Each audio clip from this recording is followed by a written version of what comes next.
Jadi begitu, jadi baca bismillah. Kenapa sih harus dengan Iqra bismi rabbik yang diturunkan oleh Allah? Kan pada saat itu kan orang nyembahnya apa? Bukan Allah kan? Setiap orang makan bacanya Uzza, Lata. Jadi yang disebut apa? Lata, Uzza, Manat itu kan yang disebut. Nama patung-patung itu kan? Nah makanya ayat yang pertama kali turun itu untuk menegaskan kalau mau makan baca nama Tuhanmu. Jadi baca nama Tuhanmu, yaitu Allah Subhanahu wa Ta'ala. Tuhan kita itu ialah yang menciptakan manusia dari alaqah. Alaqah itu sesuatu yang nempel di rahim istri kita. Jadi begitu sperma masuk, ketemu indung telur, langsung nempel di dinding rahim. Itu yang disebut alaqah. Alaqah itu nempel. Saking kerasnya nempelnya itu, maka walaupun istri yang hamil itu nungging daging ngapain, dia tuh enggak copot. Kenapa enggak copot? Saking kuatnya nempel, itu yang disebut alaqah. Nah, kemudian diuraikan oleh Nabi 40 hari masih dalam kondisi masih sperma tuh. Lengket di dalam, nempel di dinding rahim. Ada di depan sini. Nempel 40 hari lagi, setelah 40 hari kedua itu berubah menjadi darah. Dari 40 hari ketiga itu sudah berubah menjadi daging. Ya itu. Jadi total 120 hari setelah berikutnya Allah tiupkan roh. Jadilah orang.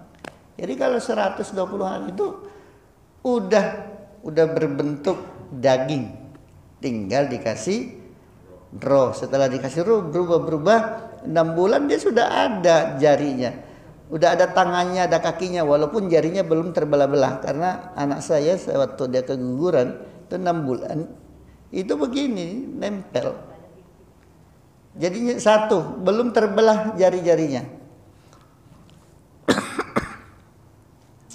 Jadi Allah itu subhanallah menciptakan kita luar biasa. Nah itulah saya ingin mengupas sedikit kenapa Allah tidak menyebut namanya Iqra bismillah gitu kan. Karena dari sejak dulu diciptakan manusia itu, semua manusia meyakini Tuhan itu adalah Allah. Semua manusia yakin bahwa Tuhan di langit itu namanya Allah. Jadi cuman Allah tahu takut kalau kemudian disalah persepsi, karena di dalam menguraikan nama Allah itu memiliki persepsi yang berbeda. Kalau ada agama lain menyebut bahwa Allah itu adalah Isa. Nah, lalu kemudian Allah ingin mengatakan bahwa takutnya nanti kelompok-kelompok orang memberikan persepsi tentang Allah berbeda. Jadi nanti orang ngaku, wah, kalau disebut nama Allah nanti orang ngaku, wah itu Tuhan saya. Nah, Tuhan itu siapa? Allah itu siapa gitu kan. Kalau mereka sudah jelas. Laqad kafara alladziina qalu innallaha huwal masiih ibnu Maryam. Mereka itu mengakui itu, bahwa itu Allah itu adalah Isa bin Maryam. Ini persepsi mereka. Nah, takutnya nanti memberikan persepsi bahwa yang dimaksudkan ayat itu kalau disebut nama Allah berarti Tuhan mereka. Dan sebab itu Allah menyebutkan Tuhanmu. Tuhanmu itu siapa? Alladzi khalaqal insana min alaq. Tuhanmu itu adalah yang menciptakan manusia dari segumpal darah tadi. Lalu pertanyaannya, patung yang Anda sembah itu dia menciptakan kamu apa bukan? Kalau patung itu tidak pernah menciptakan kamu, berarti itu bukan Tuhanmu. Itu jadi penafsirannya begitu. Kalau Isa itu tidak pernah menciptakanmu, berarti dia bukan Tuhanmu. Bukan Tuhanmu. Carilah Tuhan yang menciptakan kamu. Cari Tuhan, siapa yang menciptakan kamu? Kalau kamu menyembah berhala, pertanyakan, apakah dia yang menciptakan kamu? Itu Allah itu menurunkan Al-Quran itu sangat logis sekali. Kita disuruh berpikir bahwa Tuhan itu yang menciptakan. Kalau tidak pernah kita merasa bahwa bukan dia yang menciptakan kita, ya berarti itu bukan Tuhan. Jadi manusia itu tidak pernah menciptakan manusia. Sebab itu dia bukan Tuhan. Maka Allah mengatakan khalaqal insana min 'alaq. Iqra bismi rabbikal ladzi khalaq, khalaqal insana min 'alaq. Jadi ada kegiatannya, ada perbuatannya. Maka itulah Tuhan kamu. Carilah Tuhanmu, siapa yang menciptakan kamu. Tanyakan nama siapa saja. Bertanyalah keliling, bertanya siapa sih yang menciptakan aku. Tanya. Nanti kalau ketemu, jadikan dia sebagai Tuhan. Siapa yang menciptakan kamu. Kalau belum ketemu siapa Tuhanmu, siapa yang menciptakan kamu, berarti itu bukan Tuhan kamu. Nah, itu. Jadi begitu juga Allah jelaskan dalam Al-Quran, alladzi khalaqas samawati wal ardi wa ma bainahuma. Wal arda wa ma bainahuma. Tuhan itu adalah, Allah itu adalah yang menciptakan langit dan bumi. Itu Tuhan. Kalau Tuhan yang kamu sembah itu tidak pernah menciptakan langit, tidak pernah menciptakan bumi, tidak pernah menciptakan makhluk di antara langit dan bumi, berarti bukan Tuhan, bukan Allah itu. Allah itu yang menciptakan langit. Jadi kalau tidak ada Tuhan yang dianggap Tuhan tapi tidak pernah menciptakan langit, berarti dia bukan Allah. Bukan Allah kalau dia tidak menciptakan langit. Karena hanya Allah yang menciptakan langit. Jadi Allah itu menerangkan dirinya kepada kita. Agar kita paham, oh kalau begitu ini bukan Tuhan saya karena dia tidak pernah menciptakan saya, bahkan saya yang buat. Itu jadi turun ayat itu untuk mengingatkan orang-orang musyrik yang menyembah berhala. Berhala yang mereka sembah itu kan mereka yang bikin. Ada yang dibikin dari tanah, ada yang dibikin dari kayu, ada yang dibikin dari batu, ada yang dibikin dari kurma. Umar itu saking kayanya, apa yang dia bikin Tuhannya? Dibikin Tuhannya itu dari kurma yang enak, kurma yang mahal tuh, yang per kilonya berapa ratus ribu gitu. Itu. Nah makanya beliau bercerita gini. Beliau satu saat dia menangis, tapi tiba-tiba dia tertawa lagi. Kemudian orang tanya, "Wahai Umar, tadi saya lihat kamu menangis, tiba-tiba kamu tertawa." "Iya, saya menangis karena ingat bagaimana saya mengubur hidup-hidup anak perempuan saya. Bayi yang baru dilahirkan, begitu saya pulang istri saya bilang ini anak perempuan, langsung saya gali tanah dan saya masukkan anak saya ke dalam." Kalau sekarang banyak orang yang buang bayi di pinggir jalan, dibuang, ditaruh di mana aja, itu namanya ya jahiliyah. Jahiliyah, bikin dosa 2 kali, sudah berzina, lahir anaknya, dibuang pula anaknya, 2 kali dosa ya. Ya itulah orang yang tidak beriman. Lalu kenapa Anda tertawa? Ya saya tertawa karena ingat dulu waktu saya menyembah Tuhan, saya bikin dari kurma, bagus sekali saya bikin. dari kurma yang terbaik saya bikin Tuhan itu. Lalu saya di depannya beribadah, lama-lama saya lapar, ya saya copotin satu-satu, saya copot hidungnya, saya copot lama-lama habis. Itu. Jadi saya geli, dia tertawa karena ingat bagaimana kebodohan dia dulu. Dia bikin kurma sebagai patung, lalu kemudian sembah, giliran lapar dimakan Tuhannya. Jadi artinya itu patung nggak pernah menciptakan kita, berarti jangan disembah karena dia bukan Tuhan. Bahkan patung itu kita yang bikin. Nah itulah untuk mengikis keyakinan kebodohan orang jahiliyah ketika itu, Quraisy itu, di mana mereka bikin sendiri lalu kemudian dia sembah. Sehingga Allah mengatakan Tuhan yang harus disembah itu yang menciptakan kamu. Itu korma bisa menciptakan kamu apa enggak? Itu batu bisa menciptakan kamu apa tidak? Kamu merasa diciptakan oleh siapa? Ya kalau kamu itu tidak diciptakan dari patung, ya jangan disembah karena itu bukan Tuhan. Jadi Allah itu luar biasa dalam menurunkan ayatnya, membuat kita berpikir sedalam-dalamnya sehingga kita paham, oh ya kalau begitu saya salah menyembah sesuatu yang bukan yang menjadikan aku. Baik, tasmiyah itu baca bismillah. Tapi kalau basmalah baca bismillahirrahmanirrahim, itu basmalah. Lalu apa hukumnya baca tasmiyah dalam berwudu atau mandi? Jadi sebelum mandi baca basmalah, bukan wudu aja. Mandi wajib diawali dengan tasmiyah. Hukumnya mustahabbah. Artinya sunnah. Sesuatu yang disukai untuk dilakukan.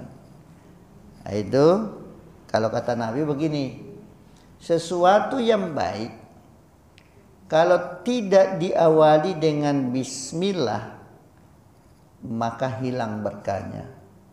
Berkahnya hilang. Kita makan nggak pakai bismillah, ya nggak apa-apa, nggak haram. Makan tapi tidak baca bismillah, ya nggak apa-apa, nggak haram. Cuman apanya yang hilang? Berkahnya hilang. Berkah itu apa? Manfaat dari makanan yang kita makan tidak berbekas pada tubuh kita. Artinya cuma menjadi ampas saja. Berkah itu artinya memberikan dampak positif pada tubuh kita. Saripatinya bisa bergabung dengan tubuh kita. Itu berkah. Berkah itu manfaat yang kita bisa dapatkan dari makanan yang kita makan. Nah, kalau tidak baca bismillah, semuanya tidak ada manfaatnya. Semuanya menjadi ampas. Jadi begitu dimakan tidak baca bismillah, nanti keluar semua. Enggak ada yang nyisa. Nah, itu. Karena itu kita awali dengan bismillah supaya berkah, makanan ini membawa berkah, tubuh kita menjadi sehat gitu. Jadi makan itu sehat. Jangan sampai nggak makan. Karena makan itu membuat kita sehat. Jangan kita mengatakan ini, kita kan diciptakan tidak untuk hidup tidak untuk makan, sehingga nggak makan. Itu sakit karena dia nggak makan. Jadi makanlah, awali dengan bismillah agar kamu menjadi sehat. Itu. Laisa biwajibah, baca bismillah itu tidak wajib, tapi sunnah untuk dibaca ketika kita mulai berwudu atau mandi wajib. Itu berdasarkan 3 ulama kita. Wa asahhur riwayataini an Ahmad annaha wajibah. Yang paling sahih dari 2 pendapatnya Imam Ahmad, beliau mengatakan bahwa baca bismillah itu hukumnya wajib. Jadi Imam Ahmad salah satu pendapatnya mengatakan bahwa baca bismillah itu hukumnya wajib. Jadi berarti Abu Hanifah, Imam Malik, Imam Syafi'i tiga sepakat bahwa hukumnya sunnah. Kalau Imam Ahmad menyebutnya hukumnya wajib. Kita ini karena memang kita dilahirkan di tengah-tengah umat Islam, bapak kita muslim, ibu kita muslim, maka berterima kasihlah kepada mereka. Karena saya kemarin sudah terangkan, karena mereka muslim duluan, maka kita alhamdulillah ikut agama orang tua kita. Kita bisa jadi muslim, kita hidup di tengah-tengah orang muslim. Maka semua kegiatan-kegiatan kita berdasarkan ajaran Islam. Karena itu masalah basmalah, bismillah, tasmiyah itu sudah menjadi ucapan sehari-hari kita.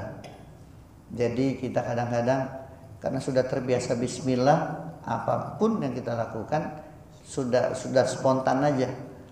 Cuman tidak boleh mengucapkan bismillah pada saat melakukan sesuatu yang haram. Nggak boleh mengucapkan basmalah ketika kita melakukan sesuatu yang haram. Jadi ada orang karena sudah terbiasa basmalah, ketika dia minum, yang diminum bukan air putih, yang diminum adalah minuman keras. Udah baca bismillahirrahmanirrahim, dia minum. Itu ulama kita, itu hukumnya haram. Ada juga yang mengatakan makruh. Jadi nggak boleh memulai tasmiyah basmalah kalau kita melakukan sesuatu yang buruk, karena tidak pantas untuk dilakukan membawa nama-nama Allah pada saat melakukan sesuatu yang bertentangan dengan kehendak Allah, bertentangan dengan aturan Allah. Kan sama juga ngeledek. Dia mau mabuk, dia baca bismillah, ngeledek Tuhan apa ya? Nah, itu ngeledek. Nah, jadi dosanya jadi bertambah banyak jadinya. Mabuknya haram, dapat dosa. Baca bismillahnya juga jadi haram juga. Ngeledek banget dia baca bismillah. Seperti kemarin yang di televisi kan, makan babi dia ucapkan dengan terang-terangan kan. Tuh saya makan babi dengan baca bis. Hanya proses hukum karena dianggap melecehkan agama. Itu jadi proses hukum. Jadi itu termasuk hukum pidana karena melecehkan agama. Gak boleh. Di dunia saja sudah ada hukum pidananya kalau melecehkan agama, apalagi nanti di akhirat. Gitu. Gak boleh. Pelecehan namanya. Wa hukiya an Daud annahu qala la yajzi'u wudu'u illa biha sawa'un tarakaha amidan aw nasiyan. Imam Daud menyatakan bahwa wudunya tidak sah orang, tidak sah wudunya, kata Imam Daud tidak sah wudunya seseorang kecuali dengan baca bismillah. Jadi kalau ada orang berwudu sesuai paham Daud tapi tidak diawali dengan bismillah, berarti wudunya nggak sah menurut Imam Daud. Baik dia tidak baca karena lupa atau sengaja. Dia tidak baca bismillah karena lupa atau memang dia sengaja tidak baca bismillah, maka menurut Daud itu wudunya tidak sah. Dia harus ulang lagi wudunya. Nah, jadi itu penting kita mendengar pendapat ulama kita. Wa qala Ishaq inna siyaha ajza'athu taharatuhu wa illa fala. Kata Imam Ishaq, kalau dia berwudu tapi lupa baca bismillah, maka wudunya tetap sah karena lupa, jadi nggak baca. Tetapi Kalau memang dia sengaja tidak baca, amidan, sengaja dia tidak baca, maka baru dia tidak sah. Jadi itu pendapat berbeda. Imam Daud mengatakan baik dia sengaja ataupun dia lupa, kalau dia nggak baca bismillah nggak sah wudunya. Kalau Imam Ishaq mengatakan bahwa kalau orang itu lupa membaca bismillah tetap sah wudunya, tapi kalau sengaja dia tidak baca bismillah maka wudunya adalah tidak sah. Wa ghusl yadain qabla taharati mustahabun ghairu wajibin bil ittifaq. Nah, setelah kita baca bismillah, apa yang dilakukan? Cuci tangan. Mencuci tangan. Jadi gini, ada cuci tangan sebelum berwudu dan ada cuci tangan sebagai sunnah wudu. Aina. Jadi 2 kali tuh. Dulu orang kalau berwudu itu menggunakan bejana, dikobok. Nah, jadi cuci yang pertama belum masuk sunnah, baru disuci aja. Aina. Nah, jadi tapi di sini disebutkan apa? Cuci tangan sebelum masuk dunia wudu, karena wudu itu ada sunnahnya. Sunnahnya adalah bersuci tangan. Nah, sebelum masuk di mencuci tangan, itu ada cuci tangan sebelumnya. Itu disunnahkan untuk cuci tangan. Jadi kalau ada bejana, lalu kemudian orang memasukkan tangannya ke dalam, sebelum dia berwudu, sebelum dia baca bismillah, itu kan cuci tangan namanya. Dan disunahkan cuci tangan sebelum memulai wudu. Nanti setelah cuci tangan, lalu kemudian ada cuci tangan berikutnya sebagai bagian dari sunnah wudu. Jadi wa ghusl yadain qabla taharati mustahabun ghairu wajibin bil ittifaq. Jadi cuci tangan sebelum berwudu itu adalah merupakan sunnah dalam sholat. Jadi kita cuci tangan. Cuci tangan itu cuma ini doang, cuci tangannya sampai pergelangan tangan, karena itu yang disebut tangan. Wa hukiya an Ahmad annahu aujaba dzalika min naumil laili dunan nahar.